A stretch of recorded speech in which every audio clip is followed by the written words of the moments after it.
Trong đấu phá thương khung, những diễn biến về cuối của phần 5 đã trở nên hết sức sôi động khi Hàn Phong đã chính thức dẫn quân tấn công tới Giản Nam học viện. Nương theo đó, một trận chiến nảy lửa giữa đấu tông và những vị đấu hoàng đã nổ ra. Tuy nhiên, những diễn biến sau đó, đáng chú ý nhất không phải là trận chiến của đấu tông hay đấu hoàng mà chính là Tiêu Viêm. Đầu tiên, anh ấy cho Phạm Lao nếm thử đóa tiểu hình Phật Nộ Hỏa Liên.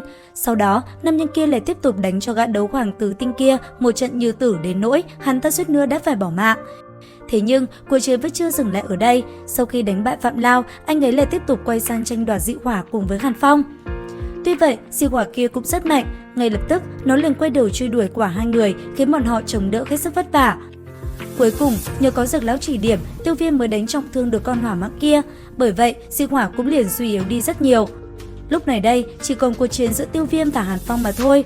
Có thể nói, cuộc chiến giữa hai người học trò mới của Dược lão là hết sức căng thẳng. Đầu tiên, ngay khi bắt đầu trận đấu, Tiêu Viêm đã liền cho Hàn Phong ăn ngay một đóa tiểu hình Phật Nộ Hỏa Liên, khiến tên kia liền bị thương nghiêm trọng. Sau đó, khi hai người võ mồm một hồi, Tiêu Viêm rốt cuộc mới nói cho Hàn Phong biết mình chính là đệ tử của Dược lão. Và cũng giống như Hàn Phong, công pháp vừa rồi mà mình thi triển chính là Phần Quyết. Ngay từ đây, Hàn Phong cũng không khỏi phẫn nộ tới cùng cực. Hắn muốn ngày hôm nay cả hai thầy trò đều biến mất khỏi thế gian. Bởi vậy, ngay lập tức, tam xoa kích trong tay hắn liền hiện lên. Sau đó, hỏa diễm ngưng tụ thành một cột nước tựa như sóng thần liền đánh về phía Tiêu Viêm. Và đáp lại, Tiêu Viêm cho hắn biết thế nào mới là Phần Quyết công pháp chính thống.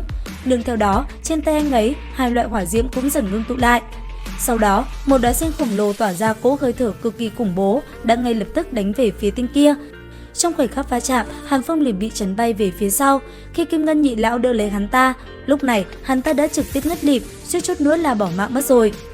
Tuy nhiên, tình hình với Tiêu Viêm cũng không ổn chút nào. Ngay khi hai luồng dị hỏa bạo phát thì rất nhanh, con hỏa mãng kia đã liền hấp thu hết toàn bộ dị hỏa và hồi phục lại trạng thái mạnh nhất. Bởi vậy, nó liền truy đuổi Tiêu Viêm, khiến nam nhân kia phải chạy mất mật. Tới cuối cùng, trong tình trạng sức cùng lực kiệt, vào thời khắc tưởng chừng như Tiêu Viêm đã chạy thoát được khỏi con hỏa mãng kia, thì đột nhiên công kích từ trên miệng nó lại đánh trúng người anh ấy. Bởi vậy, Tiêu Viêm liền ngất lịm và rơi vào miệng của con hỏa mãng. Còn con hỏa mãng kia, nó cũng không khá hơn. Ngay khi nó đập trúng Tiêu Viêm thì phong ấn cũng đã kịp thời đóng lại. Cũng bởi vậy, nó liền bị đưa trở lại phong ấn ở phía dưới đáy thiên phần luyện khí tháp của Giản Nam học viện. Cũng từ đây, Tiêu Viêm cùng với con hỏa mãng kia liền bị chìm vào trong dòng nung nham nóng cháy ở phía dưới chân tháp. Tuy nhiên, rất lâu sau, Tiêu Viêm mới có ý thức trở lại. Rất may, nhờ có Dược lão cùng Cốt Linh lãnh hỏa bảo vệ. Thế nên, sau khi rơi xuống dòng nham thạch nóng cháy, anh ấy mới không bị Vẫn Lạc Lâm Viêm luyện hóa thành tro bụi. Mặc dù vậy, cũng giống như lần trước, vì tiêu hao quá nhiều linh hồn lực, bởi vậy, sau 3 ngày, Dược lão đã lại một lần nữa bị rơi vào trạng thái ngủ say. Thế nhưng, dù cho có một mình thì Tiêu Viêm vẫn không có bỏ cuộc dễ dàng như vậy. Cũng bởi thế, sau một đoạn thời gian dài dần quen với dị hỏa, Tiêu Viêm giờ đây đã khống chế nó ngày một thành thục hơn. Và cuối cùng, cũng đúng vào lúc Tiêu Viêm yếu nhất thì thôn Thiên Mãng lại đột nhiên xuất hiện. Tuy nhiên, sau đó, nó lại bị Mỹ Đỗ Toa chiếm lại quyền kiểm soát, nhưng theo đó, thân hình của nàng cũng liền hiện ra. Thế nhưng, cho dù mạnh như Mỹ Đỗ Toa, đứng trước dị hỏa, nàng cũng không có cách nào hóa giải đi nó. Bởi vậy, hai người liền bước vào giai đoạn sinh tử. Cuối cùng, sau một thời gian, Tiêu Viêm cùng Mỹ Đỗ Toa liền cùng nhau ngất lịm đi. Cũng vì thế, nạp giới cũng liền bị dị hỏa làm vỡ nát. Nhưng theo đó, dược liệu bên trong đi ra ngoài cũng mau chóng bị hòa tan. Thế nhưng, ở trong đám dược liệu này lại có một viên địa linh đan. Sau khi bị hỏa diễm hòa tan, nó liền bị cơ thể Tiêu Viêm hấp thu sạch sẽ.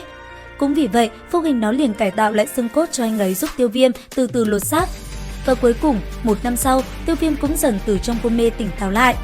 Sau khi vận đấu khí bên trong cơ thể, nó đột nhiên như một cơn thủy triều lao đến, làm cơ thể Tiêu Viêm trở giống như một vụ nổ bạo phát. Nhưng theo đó, thân hình Tiêu Viêm cũng liền biến đổi, sau lưng hai cánh cũng liền xuất hiện đứng sừng sững giữa không trung. Lúc này đây, Tiêu Viêm cũng không tin nổi, sau khi bị dị hỏa luyện hóa, chẳng những không bị mất mạng, ngược lại còn thoát thai hoán cốt. Giờ đây, Tiêu Viêm đã chính thức bước vào cánh cửa đấu vương cường giả, thực lực cũng liền bạo tăng so với lúc trước. Thậm chí tiếp theo đây, Tiêu Viêm còn làm ra một điều kinh khủng hơn với lúc trước. Và điều đó là gì? Theo dõi kênh để biết thêm chi tiết nha!